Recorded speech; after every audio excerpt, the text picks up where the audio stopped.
Now friends, let's do capsule number 15, which is batch costing. Batch costing is exactly opposite technique of job costing. In job costing, we calculate cost of unique and customized product, but in batch costing, we calculate cost of same or similar product. Here, the production is not done individually. The production is done in lots because the products are same. We have batch size of 100 units together, 1000 units together. So when production is done in lots, the calculation of cost also has to be done in lots. Okay. The best example could be this Lexi pen. What we do is, let's say we produce in the batch size of 100 units.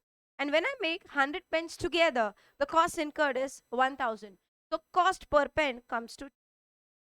We can use this cost per unit formula in batch costing because every 100 pen is same as the other. Okay. Whereas in cake, every product was different. We could not use cost per unit formula there. Here the products are same or similar. The production is done in lots, cost calculation in lots. Okay. This is exactly opposite technique of job costing. So remember these two examples for job costing cake and for batch costing. Okay.